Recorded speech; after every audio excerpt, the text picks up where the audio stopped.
So hey guys, welcome to Appalachia's Homestead. I think we've been here before recently. We're in the little cutie pootie pantry and I wanted to go over a couple of things with you. That's right, homeschooling mama here is about to give you a homework assignment. Homework, are you ready? Let's do it. Okay, so let's date the video. Today is 3/16. 3/16, y'all. That's right. That's going to be your scripture for the day, right? We all need more Jesus right now. My goodness. Tomorrow's St. Patrick's Day, and we have a wonderful weekend coming up. But I'm going to give you a homework assignment. This could be something that takes you 15 minutes. It may take you a couple of hours. It just depends on your situation. But this is something critical that you need to be doing right now. Most of us in the country, now I know if you're living down in Miami, life's way different, so don't chime in. We know. We know you're out there on the beach with a margarita. But here's the deal.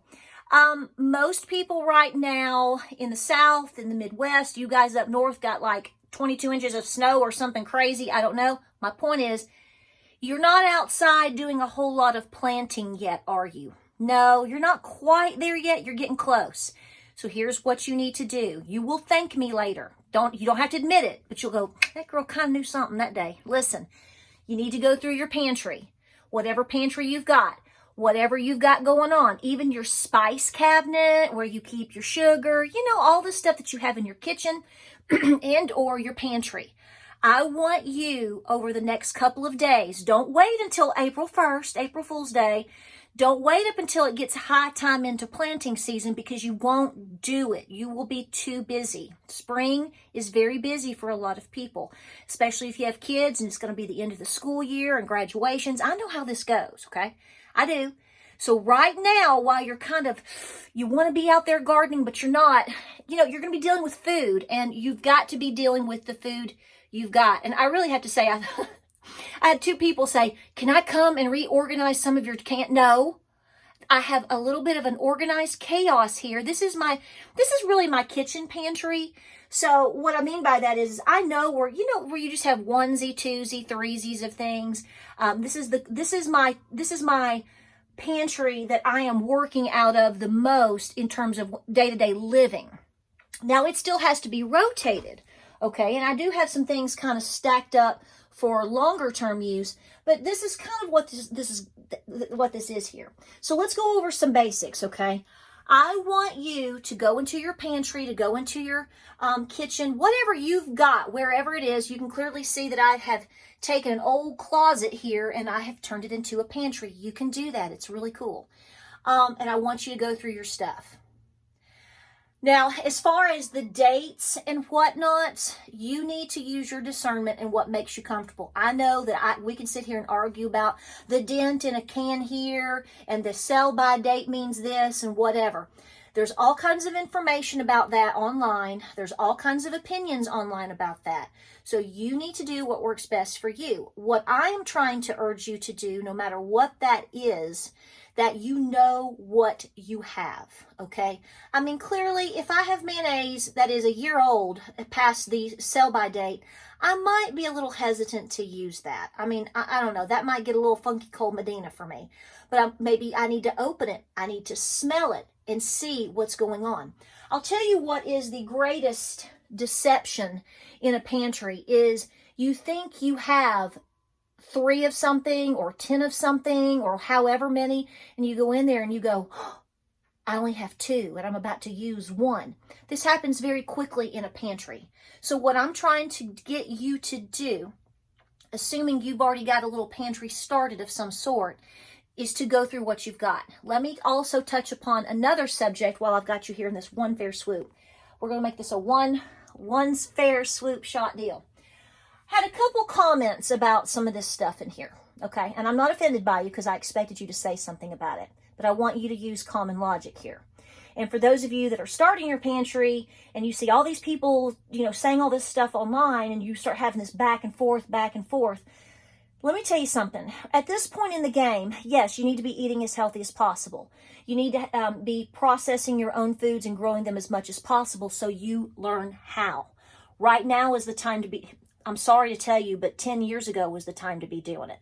Okay, so I know, but again, better now than never. And so get on it, okay? But absolutely, I have some of these items right here, some Campbell soups you can see right here. And yes, I totally admit to you that I am totally aware. I don't know if this one is. Some of them have the bioengineered food in them. I don't mean to sound self-defense, to be defensive and be real defensive here, self-defensive. But if you're going to have hang-ups over foods like that, I understand it and I don't disagree with you. But my question to you is I assume that means every single one of you never eat out anywhere at all. And when you go to somebody's house and they invite you over for supper and they've made something for you, something fabulous for everybody to eat, did you sit there and ask them if the food was bioengineered? What I'm trying to communicate to you here is you have to pick and choose your battles, okay? I have chosen to have some of these things on my pantry shelf. I can tell you three good reasons. Number one, they were lesser expensive or on sale at the time that I got them. And I would prefer to eat a bioengineered Campbell's chicken noodle soup today than starve. I would choose that for me or my children. So you have to go with that. To me, this is a backup for a backup. Like I said, also, another reason is because it was fairly quick to grab and affordable when I did it. And the last and final thing is if I'm going to help somebody, okay, if I'm going to be, giving food to a neighbor that's in need, no, I'm not going to give them my homegrown, home-canned vegetable soup or hamburger soup or chili or meats or all of these things. You have to have variety for a reason. So I want to knock down the stigma on some of that because I think it's a little bit ridiculous, because I think it's unrealistic. I'm not saying to, go crazy with Monsanto here. I'm not telling you not to grow heirloom foods or whatever. But what I am saying is you need to ease it down and chill it out when you go nuts about stuff like this. Now, if you have a food allergy, something like that, I get it. That's totally different. But I'm just saying, when you see stuff like this, understand that even though we don't like that, I get it, it does have its place with today and with everybody's budget. I want to just clear that up for everybody. But what I want you to do is to go through and I want you to start counting out what you have. How many cans of ground beef do you have? 2, 3? How many cans of these types of soups might you have? What about your peanut butter? I find that to be an important staple. Fortunately, nobody here has any type of allergies. Yes, obviously you have to watch food recalls and things like that. This is good till January of 2024. So this is what I'm saying. I've already started going through and I've started marking dates. Some things are easier to mark than others because there's a lot of this or less of that. But also you're going to find certain things are going to be a little bit more funky in terms of sell by or expiration dates. Get those marked. Take 5 minutes. Black Sharpie, go through, start marking them. So then okay, I've got how many of this, how many of that. So when you start going out and you start wanting to add things to your pantry, you know where you need to be shopping. You know what you need to be adding to your cart. There is not enough time and there's not enough money for us normal people to go around anymore to be making mistakes. Now, let me say this.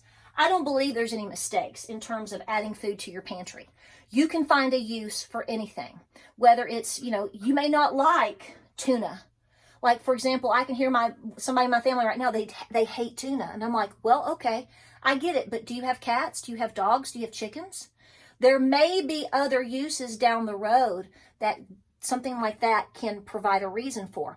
Especially if you you don't plan, but if you assume that there's a possibility that you might be helping somebody, maybe helping out a food pantry or whatever, you want to go for something affordable. Tuna, it's not as cheap as it used to be, but it's certainly something good to have on the shelf. Now, I have a video or 5 on different recipes with Spam. I believe that you should have Spam on the shelf. You may never touch this stuff, okay? You just may be so awesome and blessed that you have freezers and freezers and freezers of beef and homegrown pork. And you know what? That's wonderful. But you know what? You're 1 in 5 million, most likely. So we have to work within the realms of what is realistic and what most people can afford and what most people can eat. But you're not going to have that answer. You're going to have no idea that you've got how many of this or how many of that if you don't go through your pantry. Another reason I want you to go through your pantry, let me come down here. Another reason I want you to go through your pantry is because I want you to start taking inventory of your cans. This is another thing that I have said many times to you and to people that I know. I can all day long. Pressure can, water bath, you name it. I have made myself learn and continue to teach myself and finesse that skill for 15 years. Okay, I watched grandmothers can my entire life, but I didn't become an active canner until we got into this lifestyle. But here's the thing, how many cans do you have? Okay, jars is really what I mean, mason jars. So not only do I want you going over how many canned items you have, see, this is also going to help you figure out what you're going to be planting this year, okay? Depending on how many things of, how many jars of potatoes or green beans you did last year might determine what you do this year. See, I want you to have the best of all worlds. I want you to have the skill to grow the food. I want you to have the knowledge and the power to do that. I want you to have the canning items that you need to do that. I want you to have the jars and the tops and the rings and all of those things in order to do that. That's the ultimate level of self-sustainability. But at the same time, why would you ever not pick up a few cans of pinto beans at the Aldi? My Nana, my great-grandmother would have never turned their nose up to the opportunity of all of these things. Like I've said before, you may have the best of intentions, like I did last year, to grow a gajillion carrots. And we see these things on Instagram and we see videos of them pulling these giant carrots out. Understand that a lot of these people that do this have been doing it a long time. Maybe this was a good year for them. It was a good year for me 2 years ago, a wonderful year. Last year, not so much. You see these carrots right here? I bought them at Costco. Sure did, but I've got them all lined up in jars. But not only that, let's see if we can find them. Oh, Patera went to Aldi and bought carrots too. So don't ever turn your nose up at the opportunity, especially if you get a gift certificate, if you're out making a quick run, maybe you get a little bit of a windfall. Some people don't have the skill to can their own foods. Should they? Absolutely. But some don't have it. Some can't afford all the canning items right now. I get that because they don't have a pressure canner or whatnot. Or they just flat out don't have the ability or they're scared to. So don't put down any form of food. But here's what I'm going to say again over and over. Go into your pantry. Take you a piece of paper. I'm not saying to get crazy and wild with your computer and do spreadsheets. Some people do that. You can absolutely do that. But the goal for you over the next couple of days is to have a realistic look at what you've got. What are the dates? Where are the holes in your pantry? What are you eating less of or more of? How long will it last? How can you store it? Okay? And start keeping a quick log of some fashion so that when you start going out and picking up goods, you're not wasting time, energy, or money. Okay? Things are not going to get any cheaper.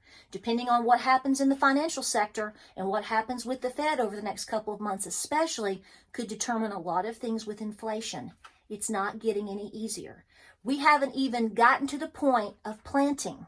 So we haven't even began to scratch the surface of talking about harvest. You can have the best of intentions, like I said, about planting all these carrots and none of them come up. That's what happened to me last year. And I've been gardening for a long time. So I'm no fool. I went, that didn't work. But you know what? Thank you, Lord. I can go to Costco. I can go to Piggly Wiggly. And I'm going to take advantage of what I can get there. And you know what? I'm going to Aldi next week. Since I didn't get my carrots from my garden, Sister ain't going to be a fool. That's right. Sister's getting more carrots. Sister is no fool. You are no fool. Your grandmothers were never a fool and would have never passed up all the opportunities that we have, whether they utilized every single one of them for themselves or for a different purpose. It's all about being well-rounded and well-fasted in your pantry. Don't turn your nose up to all of it. Get busy. Take inventory. You have a homework assignment, guys. I just laid it out on you. You can report back if you'd like to. I'd love to hear what you have to say. Or if you have suggestions, other things that people need to be thinking about. There's other pantries that you probably should have that you should be looking into. Your medicine cabinets, other things like that, your animals, etc., etc. So be doing that too. Guys, we appreciate you watching here today. I hope you find this helpful. I hope it motivates you a little bit. And I'm going to be checking in on you. I'm going to see if you get 5 little gold stars for your assignment, all right? Hope you're doing well. Like, subscribe, and share. Hang in there, guys. Hang in there, okay? I know it's tough. Just keep doing all the things and stay very, very busy. Have a great evening, and guys, we will see you on the next video.